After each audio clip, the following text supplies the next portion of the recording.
In this video, I will be showing you how to set up and use ChatGPT to create various bug report templates for your software projects.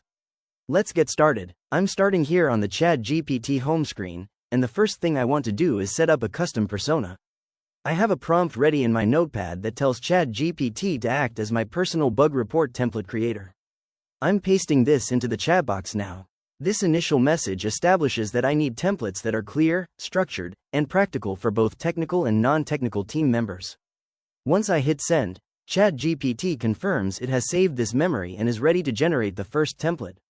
Now, I'll go back to my notes to copy the prompt for a standard bug report template. This one is designed for general software or web applications and includes all the essential fields like the bug title, severity level, and steps to reproduce. I've also asked it to include brief instructions under each field to help the reporter.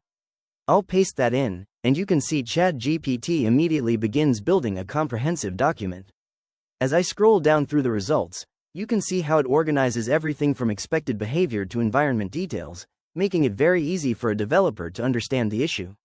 Next, I want to create something specifically for my non-technical staff or clients. I'll copy a prompt that asks for a simplified version using plain, friendly language and no technical jargon. I'll paste this into the chat and watch as it generates a simple bug report template. This version uses clear questions like, "What problem did you notice?" and "What were you trying to do?"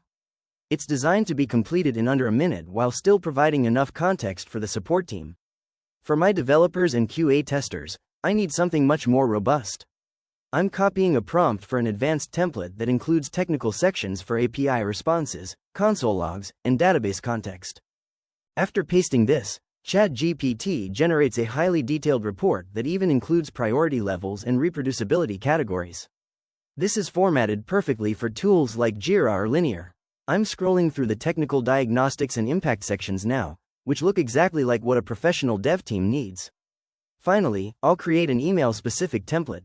I'm copying a prompt that asks for a structured email format with a clear subject line and a professional opening. I paste the last prompt, and ChatGPT generates a ready-to-use email structure. This ensures that whenever a team member sends an update via email, it remains consistent and professional. This covers all our bases, from simple client feedback to deep technical bug tracking. If you found this walkthrough helpful for personalizing your own AI workflow, please consider liking the video and subscribing for more quick tips and tutorials.